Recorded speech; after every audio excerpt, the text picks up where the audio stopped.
inside these retractable pens runs out, you simply replace it with a new one. Working from the initial design, the pen factory makes molds for all the pen's plastic components.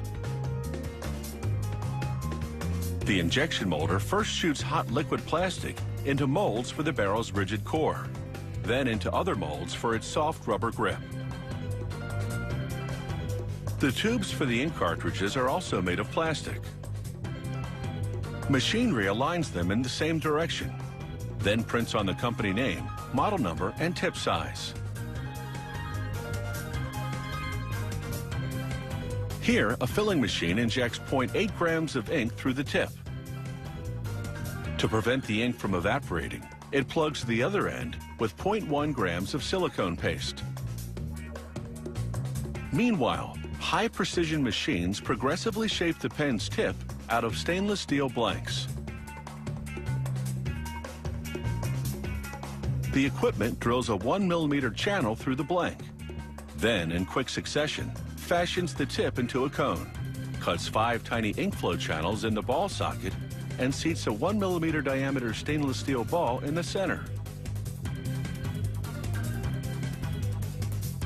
Another machine that inserts a finished tip in each ink-filled tube.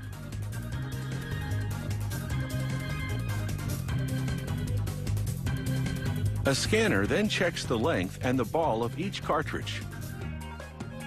This magnification shows the width of the 5 ink flow channels next to a human hair.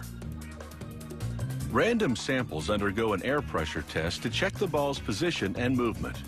Anything less than perfect will clog the pen.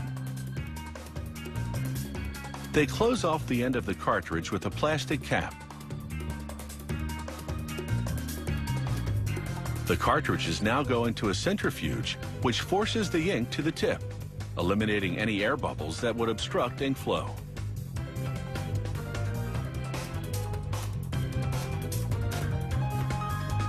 Every cartridge passes through this writing test machine. That blue light is a sensor that triggers the machine to reject any defective cartridge.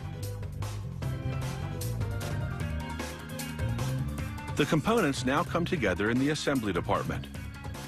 The machine assembles the clip, sleeve, and barrel. The clip is made of chrome-plated spring steel, a strong metal that regains its shape when flexed. The machine then flips the assembly over to receive the internal components. First, the pen's 2-part push-button mechanism. Part 1, the plastic push button. Part 2, a device called a rotor. With each click, it rotates the refill 45 degrees, so the tip wears evenly. The ink cartridge goes in tip side up, the plug on the back fitting into the rotor.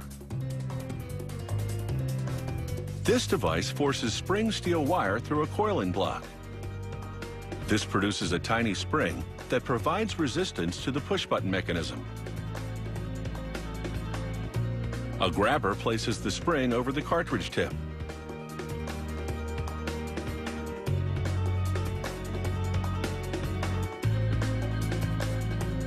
Now they close up the pen by adjoining the barrel's bottom part. The machine screws the 2 parts together to a specific tightness. The final assembly machine tests the push-button mechanism to ensure it retracts the tip properly. This also prepares the pens for packaging, as they go into the boxes with tips retracted.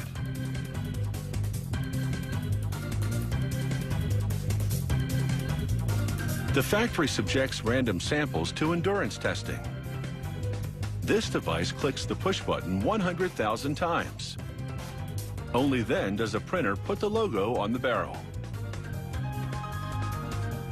This company's engineering of its ink flow channels and tip delivers on average 2.5 miles of writing per cartridge.